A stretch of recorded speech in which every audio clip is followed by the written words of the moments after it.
Hello everyone and welcome to a beautiful game from the strongest team chess league event in the world from the German Bundesliga. It is Arjun Erigaisi versus Max Warmerdam, and it's one of those games where something is created out of nothing, which should be impossible in the real world, but over the course of a chess game it definitely is. And maybe at this level, of course, players don't see it that way.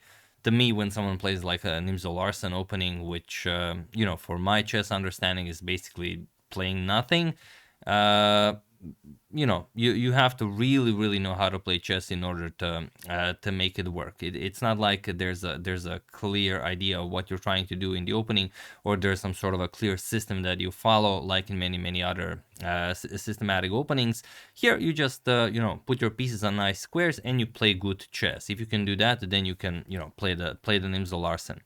And yeah, that's pretty much it. Arjun Erigaisi versus Max Warmerdam. We've seen many games by both of them. Max has even been featured on the channel several times by even playing games of the year. If you haven't seen them, I will put a link to it in the description below.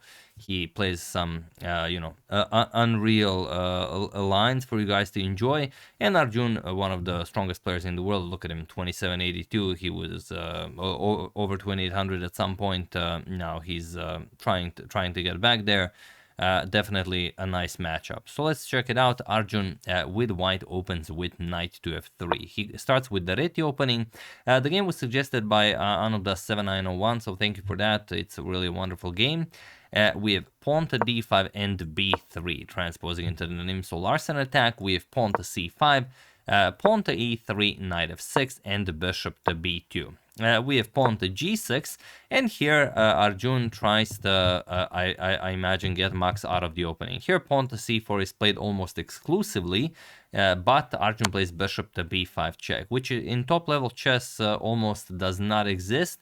It has been used once by Bhaskaran Ariban to defeat Anish Giri in the 2023 World Blitz Championship, so maybe it's some top-secret Indian idea that, you can use once in your life and never again, or maybe it's just a coincidence. But bishop to b5 check. We have bishop to d7, and now in the game that we mentioned, Ariban versus Anish Giri, bishop captures and f6 was played. But here Arjun just goes back, bishop to e2, and there is only one game in the database that followed bishop to g7, and in that game knight to e5 was played. Here Arjun plays pawn to c4, which is the top move recommended by the engine, and it is now as of move 7 that we have a completely new game.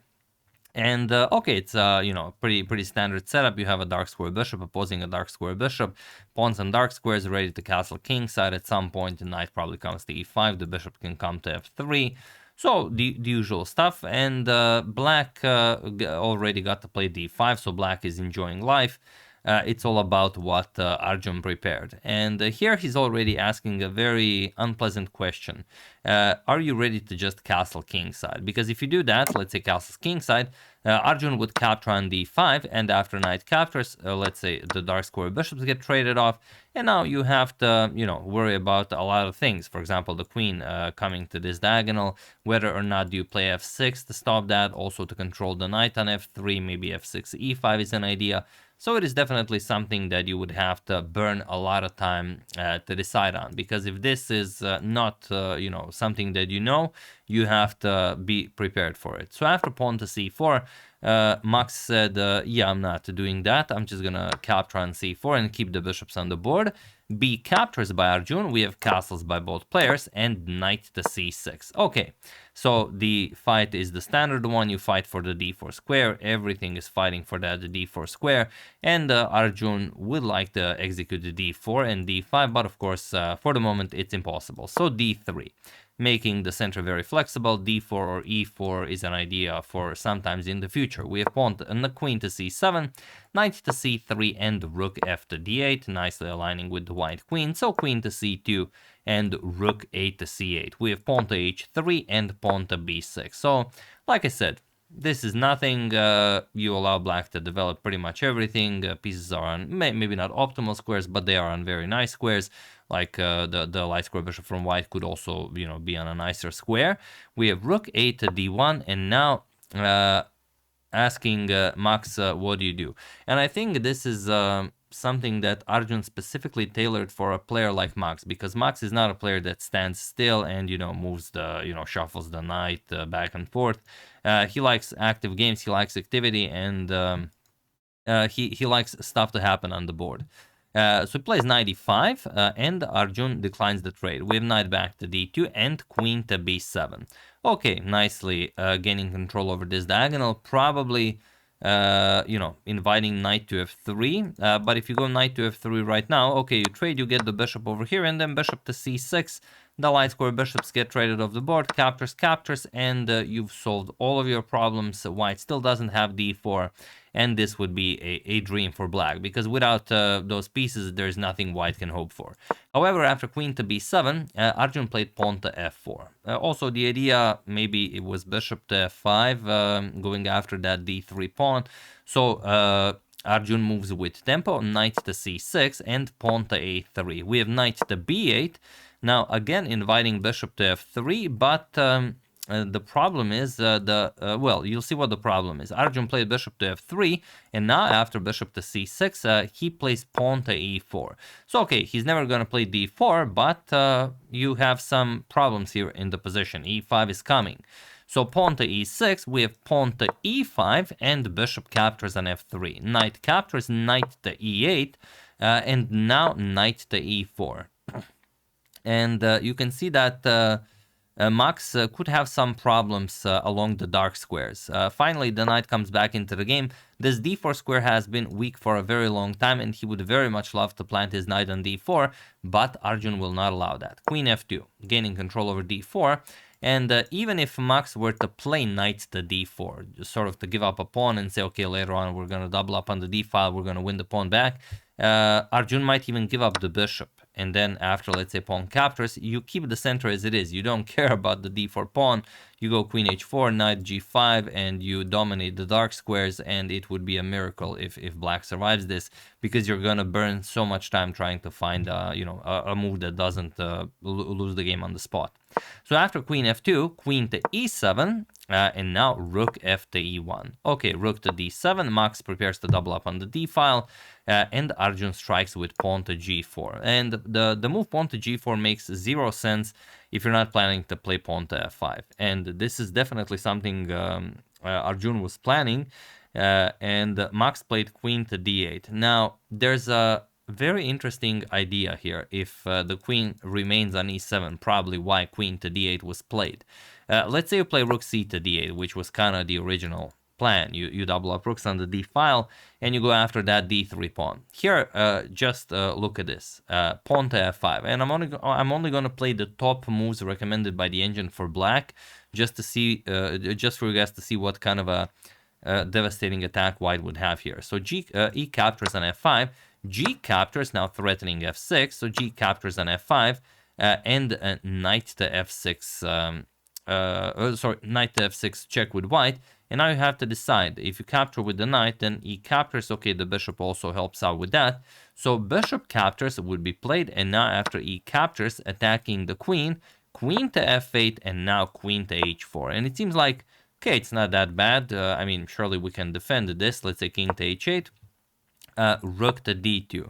And there's nothing for black to even try playing here. If you play something like rook captures on d3, because, it makes perfect sense, then knight to g5. And that's it. Mate is being threatened, so you're going to defend mate. And now look at this. Rook captures, and the rook captures on e8. And now, of course, if queen captures on h7 is checkmate. And even if you go further, rook g3 check to somehow get the queen off of that h file to capture the rook on e8, you can even play king h1. And there is nothing here. Rook captures on g5. You're going to play queen captures on g5. You're threatening queen g7 or queen g8 or rook g8. It's all checkmate. And if queen captures, then let's say queen to g7 is checkmate. It's only one of the cooler lines, but yeah, that's the idea. So here, Max played queen to d8. So now f5 isn't all that impressive, as f6 does not come with the threat of a double attack. But it would still be incredibly impressive. Here, Arjun decided to defend the pawn with queen to f1, but as this is a classical game and this is a chess channel, I would just love to, show you what happens if f5 is played. Now, the only way black doesn't lose on the spot is rook captures on d3. And now look at this. Rook captures, queen captures, knight to g to f5, knight f to g5, and after e captures on f5, you play g captures on f5, and now what do you play here? That's the question. Rook c7, sort of the only move that maybe holds, but still f captures on g6, h captures, knight to f6 with check, and now you either, you know, open up the rook on e1 and also the bishop here on b2, or you go king to f8, and now look at this. Knight d5 attacks the rook, rook to b7 and e6, and everything opens up. The bishop opens up, the rook is helping out, the queen is going after the black king. This is now dead lost for black. So yeah, f5, even though queen d8 is definitely an improvement, queen on e7 is much more vulnerable. F5 here would have been, you know, quite the move. But okay, Arjun played queen to f1, we have pawn to a6, and now king to h1, knight to e7, fighting for that f5 square, and pawn to h4. We have pawn to b5, and pawn to h5 now. Really not what you would expect h5 to land before f5. Queen to b6, and now bishop to c3. As, okay, you don't want that bishop undefended on b2. Bishop to c3 is played. Also maybe to help out with the advancement of the pawn to b4. But now knight to c6, again fighting for that d4 square. And here comes h captures on g6. H captures, we have pawn to f5, finally played by Arjun. And here we have b captures on c4. Not a lot of other good moves here, probably capturing and going into what we've discussed, something like e captures, g captures, and knight to f6 check. Maybe knight captures on f6, e captures, attacking the bishop. And now, good luck, you know, surviving this. What do you play? It's a really bad position. If you go king to f8, the king is stranded here. If you go bishop to h8, then just queen to g2 with check, and after king to f8, the rook is covering the e file. You can go queen h3, queen h2, and yeah, there's not much you can do here. It's game over. If king goes here, then rook to g1 with check. And that's it. You either give up the bishop or you go to f8, and then queen captures on h8 will be checkmate. So f5 definitely unpleasant, and e captures on f5, like in all of the other lines where f5 was played, simply does not work. So Max played b captures on c4, and now there are many moves, but one move just forces resignation. So feel free to pause the video and win the game for Arjun while I give you a couple of seconds.